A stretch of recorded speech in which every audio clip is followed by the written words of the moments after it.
Bienvenue à bord du vaisseau Hypersensas.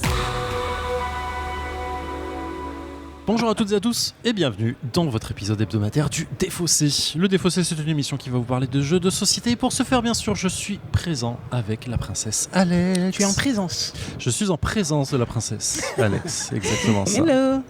Alex, nous sommes toujours au Fige dans notre pérégrination du palais du festival et nous avons croisé Johan de Nuts Publishing qui nous rejoint au micro. Bonjour Johan, comment vas-tu ? Enchanté, je vais très bien. C'est un plaisir de te revoir au micro parce qu'on t'avait eu effectivement il y a 2 ans pour nous présenter Moog. C'est le jeu La chasse au mammouth. Exactement. Et de quoi tu viens nous parler aujourd'hui ? Aujourd'hui, je viens vous parler de The Hunt.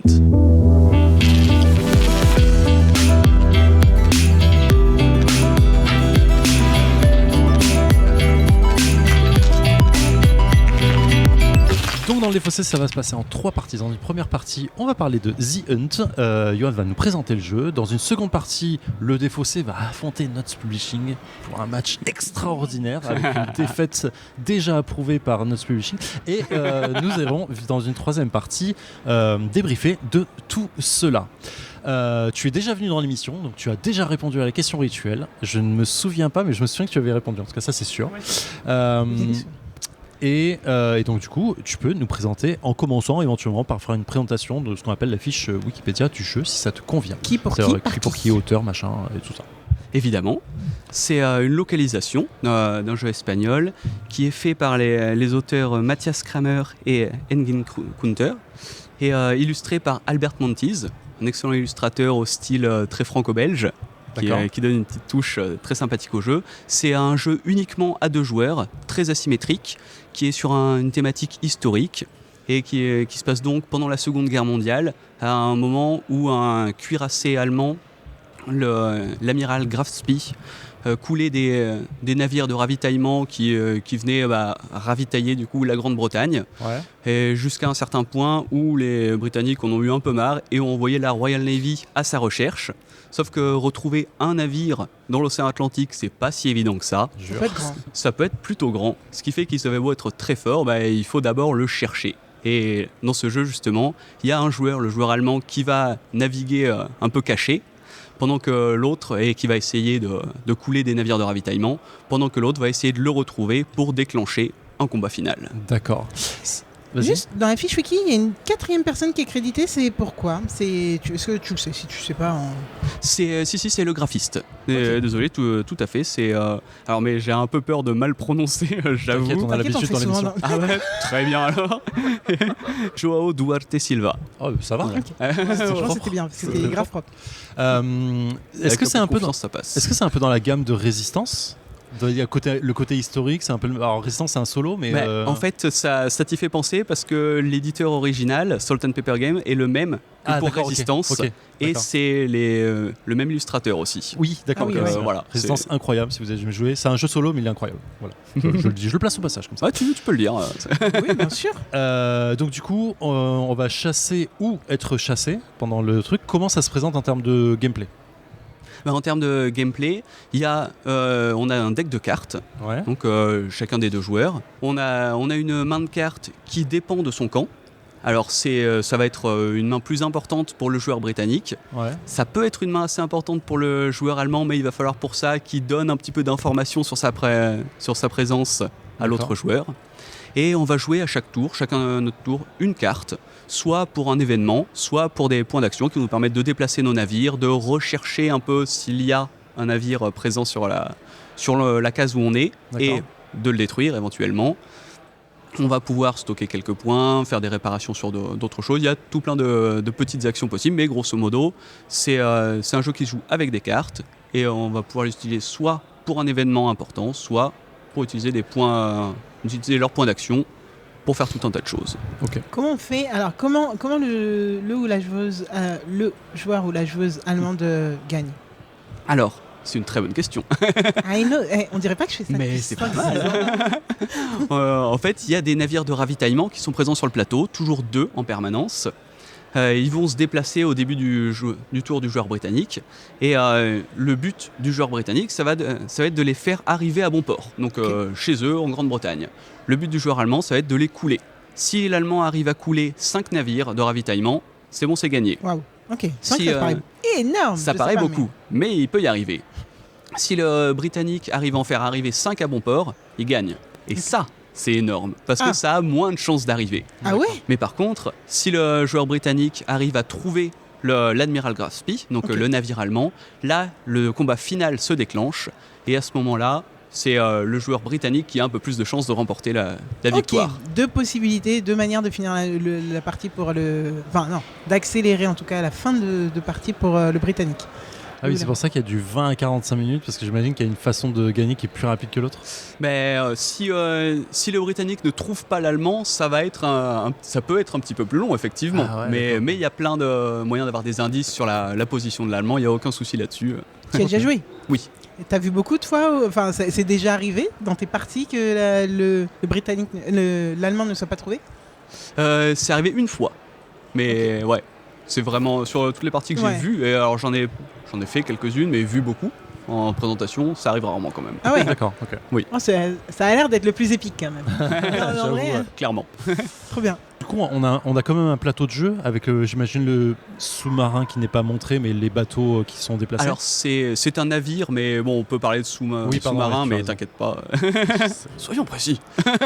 Ouais, d'accord, ok. Et donc celui-là, effectivement, on est montré que lorsqu'il détruit un navire de ravitaillement, parce que on sait qu'il est à cet endroit-là. D'accord. Après, dès qu'il recommence à se déplacer, hop, on le voit plus. D'accord. Quand il se déplace, d'ailleurs, juste petite parenthèse, le joueur allemand dit combien de points il utilise pour se déplacer. D'accord, Ça peut lui faire un maximum de 3, par exemple, cases de déplacement, mais il n'est pas du tout obligé d'utiliser ce maximum. Il peut faire D'accord. moins pour bluffer. Ok. Donc ça se présente en hexagone. Il y a nos petits pions qu'on déplace Ok, d'accord. dessus, sauf pour l'allemand. J'adore parce que vous avez des grosses mécaniques à chaque fois, je trouve. Enfin, que moi j'associerais à des jeux beaucoup plus gros. Alors là, ceux dont on est en train de parler, moi j'ai l'impression que ça me rapproche de La Bête. Ah oui. Et ça me rapproche aussi du Seigneur des Anneaux.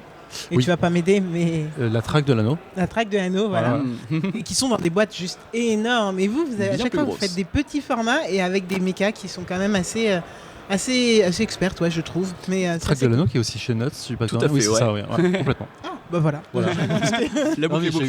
j'ai eu un doute effectivement quand tu l'as dit en disant je crois que c'est Nuts effectivement qui est, et du coup on retrouve un peu cette Donc à chaque fois, cette pas tout à fait. granularité, C'est ça, hein, mais bon.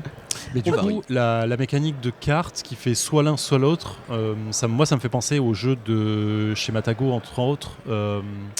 Je vais pas le trouver. Bah, il y a Aaron Curtain ou Twilight Struggle qui sont un peu dans le même style. Oui, Tu joues à un truc soit pour l'un soit pour l'autre. exactement, Et qui ouais. te peut donner des informations à Voilà, l'autre. Twilight Struggle, on est sur un autre niveau de jeu quand même. Hein, Oui, et- bien sûr. C'est pour ça que je Mais disais Iron Curtain qui est un peu plus simpliste, mais qui est dans le même tube. Ok, d'accord. Ok, d'autres questions, doutes? Oui. Tu choisis quel côté? Ah. Veux-tu être traqué ou veux-tu traquer?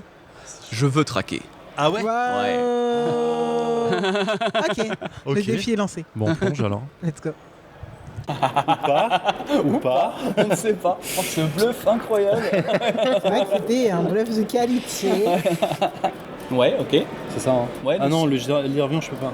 Bah, si tu peux. Ça coûte 1 pour le Alors faire. ça coûte 1 de le réparer. Ah oui, d'accord. Donc je Ouais. fais ça. Donc tu peux, sans souci. Je lance le dé. Alors, tu me dis que t'es Nico dans quelle zone?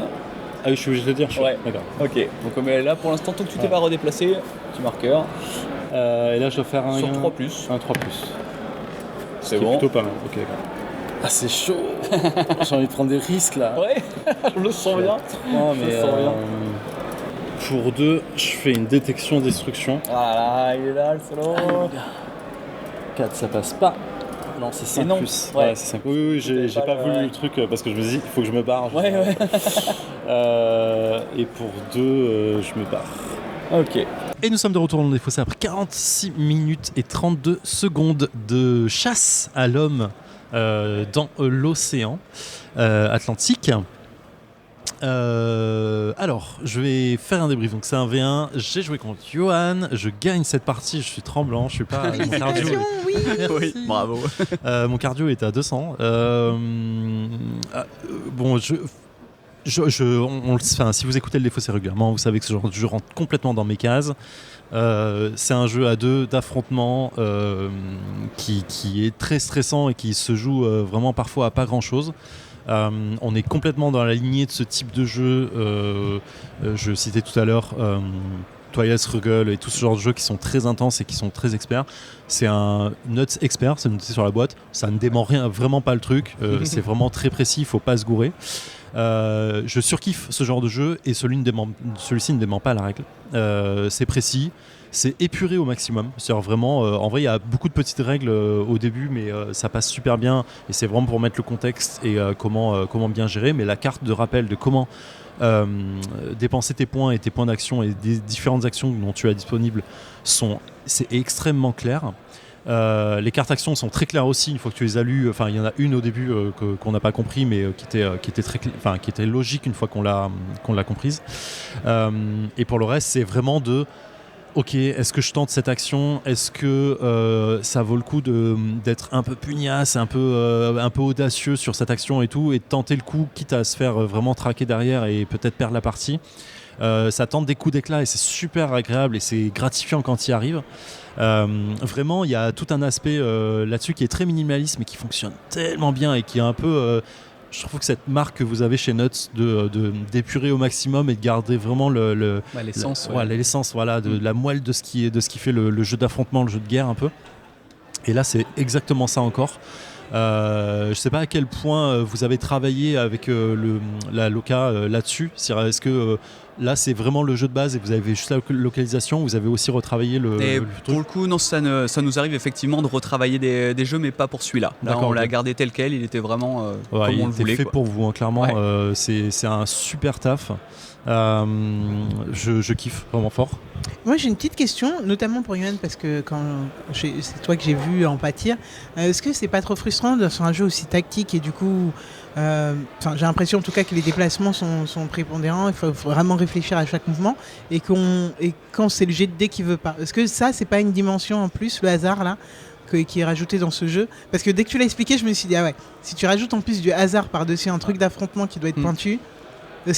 Comment les joueurs et les joueuses réagissent? Ce hasard, en fait, il y a des prises de risque, c'est-à-dire que tu peux justement le modifier grâce à certaines actions, à des effets de cartes, des choses comme ça. Moi, pendant la partie, j'ai fait le choix de foncer vers Zef, d'essayer de mettre la pression à fond, mais au détriment justement du fait d'avoir ces petits bonus. Et ce qui fait que j'ai raté quelques jets, effectivement, dont un jet notamment qui aurait pu vraiment finir la partie. Je pense retourner la partie à un moment, mais c'est comme ça. J'avais plus rien en main. Là, la guerre elle était finie pour moi. Mais clairement, ça fait partie de ce genre de truc. Et quand, étant ancien figuriniste, il y a plein de trucs. C'est malheureusement le jet de dés qui fait la différence. Mais c'est ce qui fait cette part de coup d'éclat, quoi. C'est le coup de chance. On en râle plus qu'on se souvient des bons moments, malheureusement. Mais là, ça fonctionne bien. Et en vrai, toutes les cartes événements, là, il y en avait. Je pense que t'as les mêmes de ton côté. Tout à fait, ouais. Qui te donnent l'impression de dire mais en fait, je peux pas perdre. Enfin, je te fais échouer tes trucs. Je vais regarder ta main. Je vais te faire défausser ta main si j'ai envie. Et en fait, c'est vraiment... pour moi, la sensation de jeu, elle est vraiment dans ce choix de... cette carte, elle me donne 5 points d'action. Ça pourrait me faire détruire un bateau adverse et m'avancer vers la victoire. Mais l'action, elle est tellement forte. J'ai envie de la jouer pour l'action, mais ça va retirer le truc de la partie. Et je pense que c'est cette sensation de jeu qui est ultra agréable de le petit dilemme que tu as là-dessus et te dire, t'abandonner à dire non, allez, je choisis ça. Je pense que c'est la meilleure façon d'avancer et tu le payes ou pas derrière, quoi. Et je trouve que c'est vraiment ultra agréable. Voilà, je suis un peu dithyrambique sur ce genre de jeu.